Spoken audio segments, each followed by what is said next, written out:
Assalamualaikum warahmatullahi wabarakatuh. A'udzu billahi minasyaitonir rajim. Bismillahirrahmanirrahim. Alhamdulillahirabbil alamin. Hamdan yuwafi ni'amahu wa yukafi mazidah ya rabbana lakal hamdu kama yanbaghi li jalali wajhik.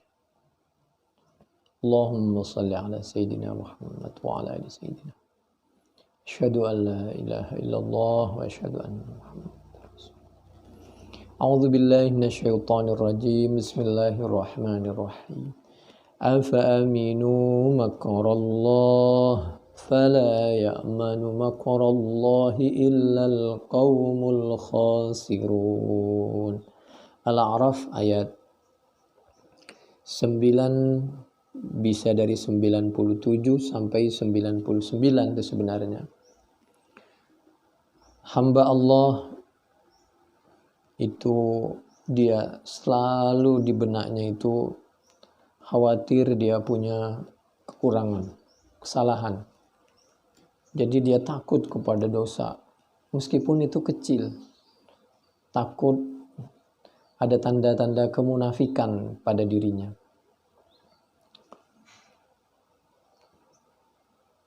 Bab yang ke-36 di dalam hadis Bukhari, babu khaufil mu'mini min ayyahbata amaluhu wa huwa la yash'ur.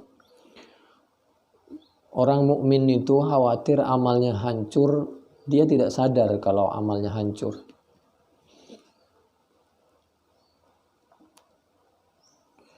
Orang menganggap bahwa namimah, mengadu domba itu dosa kecil, padahal itu dosa besar. Begitu juga di dalam Al-Quran, la tarfa'u aswatakum fawqa sautin nabi, surah Al-Hujurat ayat 2. Apabila kita ribut, berselisih berlebihan, apalagi di bulan Ramadan, apalagi di dekat orang alim, apalagi di masjid, ini dosanya luar biasa. Kita anggap kecil. Kadang-kadang kita punya ijtihad. Ijtihad kita dikedepankan. Mestinya kita memahami Al-Quran itu, bagaimana pemahaman Al-Quran satu ayat itu menurut ayat, menurut Allah. Lalu bagaimana pemahaman ayat ini menurut pemahaman Nabi, menurut sabda Nabi, menurut perbuatan Nabi, menurut ketetapan Nabi. Al-Quran menurut pemahaman Nabi, menurut pemahaman sahabat, menurut pemahaman tabi'in, menurut pemahaman a'immah, para imam. Baru nanti yang terakhir ijtihad kita, atau ijtihad guru kita, atau pendapat referensi kita, kitab-kitab. Karena kalau dibalik, ijtihad kita dikedepankan, fanatik kita kepada referensi yang kita baca, atau guru atau teman yang kita ikuti, khawatir kita mudah mengatakan riwayat atau hadis ini bertentangan dengan Al-Quran ini, atau hadis itu tidak mungkin bertentangan dengan Al-Quran.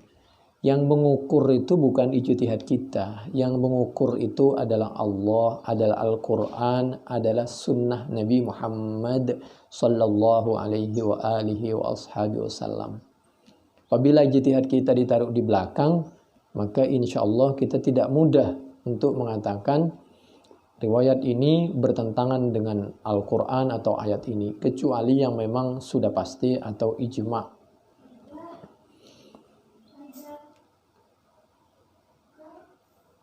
Wa qala Ibrahimu at-Taimiyyu ma aradtu qawli ala amali illa khasyitu an akuna mukadzaban.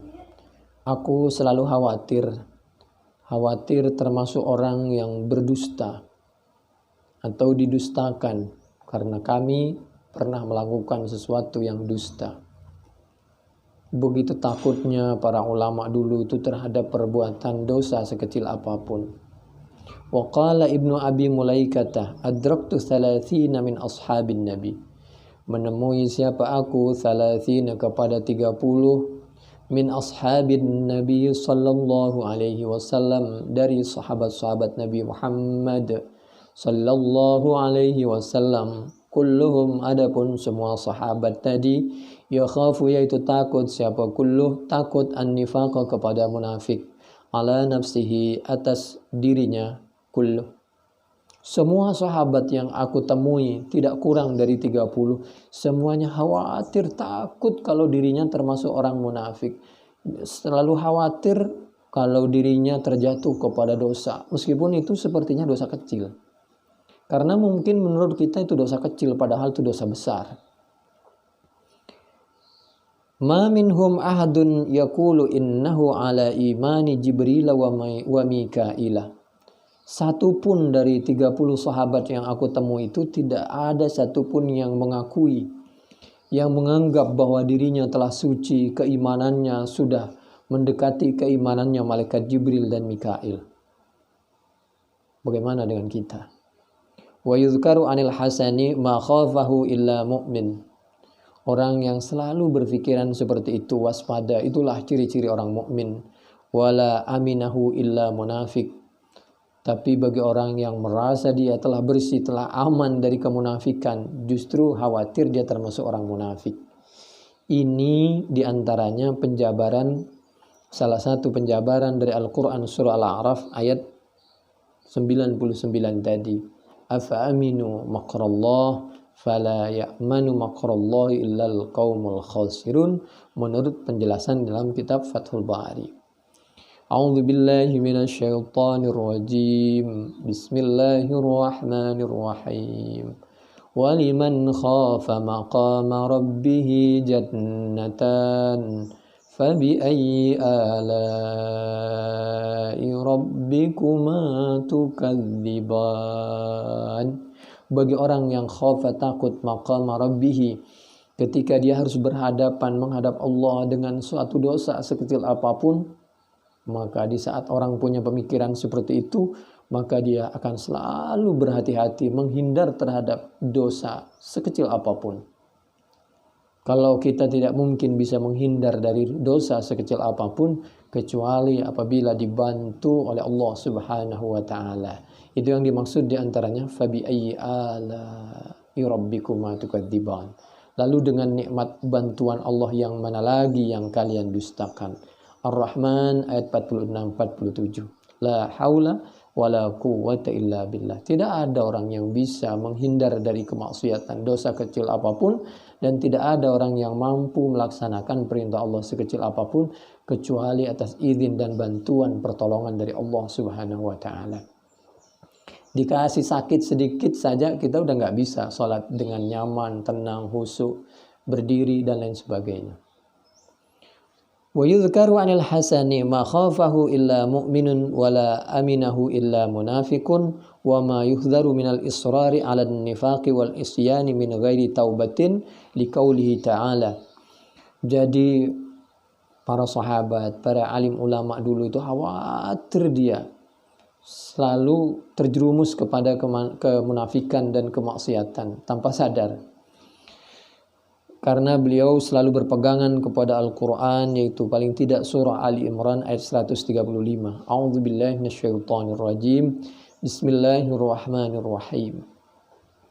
Walladzina idza fa'alu fahishatan aw zalamu anfusahum dzakarullaha fastaghfaru lidzunubihim wa man yaghfirudz dzunuba illallah walam yusirru ala ma fa'alu wa hum ya'lamun. Tinggalkan sesuatu yang membuat kita kepleset kepada dosa sekecil apapun. Ali Imran ayat 135. Dan untuk memupuk supaya kita bisa menjaga kebersihan itu, jangan pernah kita melakukan perbuatan yang kurang baik, apalagi kepada sesama umat Islam. Hadis Bukhari berikutnya 48. Haddatsana Muhammad bin Ar'arata qala haddatsana Syu'batu an Zubayd qala sa'altu Abu Wa'il anil murji'ati faqala haddatsani Abdullah anna an-nabiy sallallahu alaihi wasallam qala sibabul muslim, adapun mencaci maki seorang Islam, satu orang Islam kita caci maki, fusukun, itu perbuatan yang sangat fasik. dosanya besar. Wa qitaluhu, apalagi kalau sampai kita menghilangkan nyawanya. Kufrun, itu kufur, dan itu perbuatan orang kufur, tidak mungkin dilakukan oleh orang mukmin. As-sibab asyaddu minas sabbih. Jadi kalimat sibab itu lebih dahsyat dari as-sabbih. Kenapa? Wa huwa ayyaqula ar-rajulu ma fihi wa ma laysa fihi yuridu bidzalika ayyabahu. Jadi sekecil apapun, kalau bisa kita jangan pernah punya anggapan yang kurang baik kepada sama umat Islam, meskipun kita harus tetap waspada. Karena apabila kita menyakiti satu orang Islam saja, Masya Allah, bisa menggugurkan amal-amal yang telah kita lakukan. Paling tidak itu diabadikan di dalam Bukhari 48, 6044, 7076. Mudah-mudahan bermanfaat. Subhanakallahumma bihamdik, nasyhadu an la ilaha illa anta, nastaghfiruka wa natubu ilaik. Assalamualaikum warahmatullahi wabarakatuh.